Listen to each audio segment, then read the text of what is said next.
I have nothing in common with Boko Haram northern Nigeria, UK party leader Kemi Badenoch replied Vice President Shettima.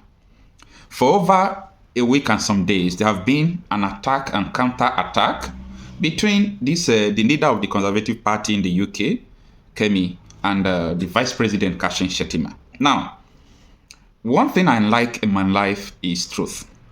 It doesn't matter where the truth is coming out from.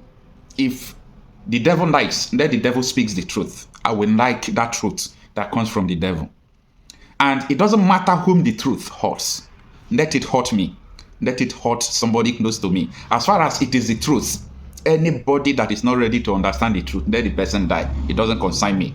Now, this Kemi, the leader of the Conservative Party, there was a statement she made some time ago, and Shettima took interest on that statement. And during one outing like that, I was watching Shettima on Chinese television, where he was saying that Kemi should remove that Kemi from her name so that they will know that she's not a Nigerian. That someone cannot migrate to London and you will be, trying to talk down on your nation. That Elon Musk was also so this. Shettima started mentioning big people all over the world who migrated to another country that their home country still values. Now, Kemi replied Shettima yesterday in a podcast, and this is what she said, that I have nothing in common with Boko Haram northern Nigeria. Now, a lot of people are saying Kemi is somebody that the whole world is looking at now. She's the leader of the Conservative Party in the UK, one of the most successful political party in the whole world. So how can she come out to say this? She's supposed to reserve her comment. That is how we now get deep into falsehood that we are today. So even though Kemi is the president of the United States or prime minister of UK, she has the right to say the truth. The only way you can counter Kemi, or you could say that what Kemi is saying is not good, is if she's telling lies. As far as what she's saying is true, there is nothing you can do against that. And this is the fact that we know. Now, Sharia Reporters published this today. I want us to go through this article. It reads that Kemi Badenoch, the leader of the United Kingdom's Conservative Party, has stated that she identifies more with her Yoruba heritage than with Nigeria as a whole. Number one, out of the article. She says she identifies with Yoruba more than Nigeria as a whole. Now, I want to tell you the truth for those of you who have not traveled far in the world, around the world. If you get to Canada, United States, United Kingdom, Germany, Italy, and so many other countries that we have large population of Nigerians, you will see Yoruba meeting, Igbos meet on their own, Benin meet on their own, Deka, so many people meet different. Before you see Nigeria meeting as a whole is difficult.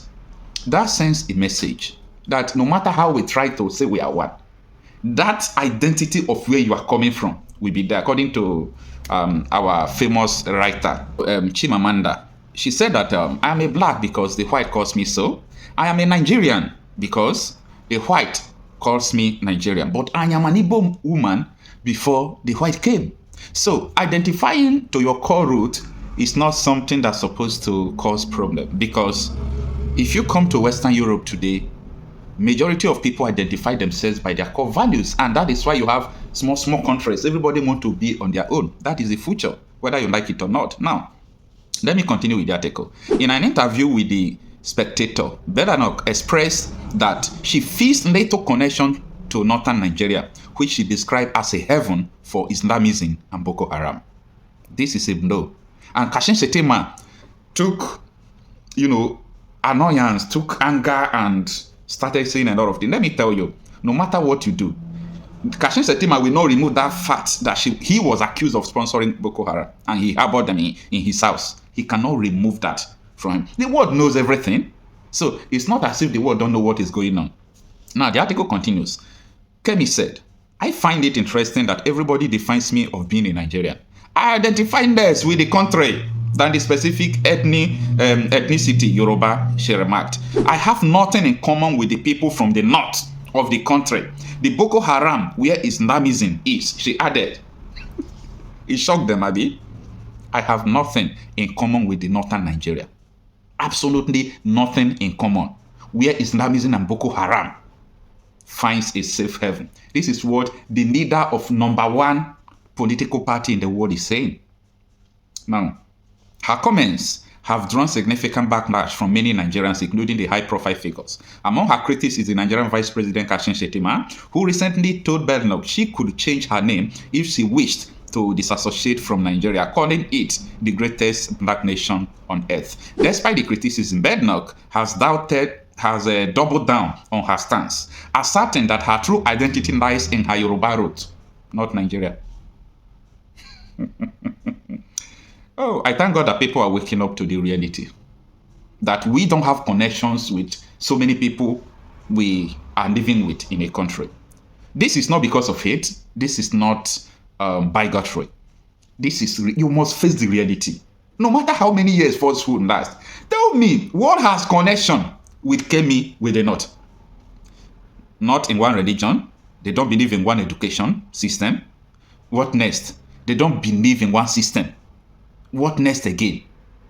People believe that Western education is a crime. Forget about all those things. So that is why you see we have different cutoff marks of entering university in Nigeria. There are people who are not ready for this Western education. They force them into it, but they can read Arabic, anything that concerns Quran, they can. That is don't blame them. That is their nature. So they are not supposed to force Western education on them. What is the connection? These people, when it comes to religion aspect of it, they don't have the same religion with you. Forget about it. Religion is a major thing that causes war on earth. Everything you are seeing about Gaza, Palestine is religion. Study history and understand what I'm saying. So, and the article continues, but I have to stop the article there. So what Kemi is saying is that I have a little connection route to the northern Nigeria. I am Yoruba. That is my route. So when you are talking about Nigeria, it sounds somehow to her. Because for her, the northern Nigeria is a heaven for Boko Haram, where so many politicians sponsor Boko Haram, do all sort of things against what they call the constitution. And I made a video at the time. I said, if half population of Nigerians could travel to the Western countries and return back, give them 1 week, there will be a bloody revolution in Nigeria. You know why? They will evolve. They will evolve. They will wake up from their conscience. They will wake up. We must evolve and understand that saying that Nigeria should not be one is not a crime. Saying that Nigeria should not be one is not a crime because we are not one. This was what Nnamdi Kanu was saying, that look at this country. We should have a referendum. That was what Nnamdi Kanu started from. We should have a referendum. We are not supposed to be one because the idea is different. These people are thinking differently. For them, they believe that the old ways of doing things is okay for them. And you can't just come and change things. So let's have a referendum. Let everybody goes on their own. They tell him to keep quiet, that he don't know what he's saying. Now, no matter what happened in Nigeria, the only thing that can save us is the truth. And as many people who are trying to oppose the reality, who are trying to oppose the truth, it will be done on you people. You understand? It will be done on you people. When I mean it will be done on you people, before you realize your mistakes, it's already over for you. But you see, we'll be here trying to remind you everything we have told you time with that number. If the law keeps breaking the people might need to break the law so that they can break free. Apartheid was legal in South Africa, but it was breaking South Africans until they broke it. Slavery was legal. In fact, not only was it legal, slavery is also ecclesiastical. It's in the Bible that you should respect your master. But when slavery was breaking people, people had to break the law of slavery. So if the Nigerian law keeps breaking the Nigerian people may need to break the part of the law that keeps them broken all the time. And that is why I keep advocating mobilization that do not come only during elections. In other serious countries, if elections are rigged, the person who rigged the election cannot walk away. You get my point. Yeah. And I had the issue with the Labour Party and where Aisha was with. They mobilized, they also were demobilizing when they should keep mobilizing. I don't see any reason why they sat back after it was known that there was, I said, I know there was no election. But whatever they believed took place. And they ought not to have stopped there. They ought to have been complete mobilization and the shutdown of the system. The system was ready for that shutdown. But then they said, hey, don't fight. They're not going to get power on a platter of gold. Don't let anybody deceive you that somehow, because those who are in power. The president said that himself, that power will never be served. Those who are in power will keep giving you homework assignments and, homework to do. Go and mobilize. We're talking about political parties. Very soon, they will come and register political parties so that they can register political parties that will do their bidding. Or the political parties they cannot register, they will go in there and scatter the party.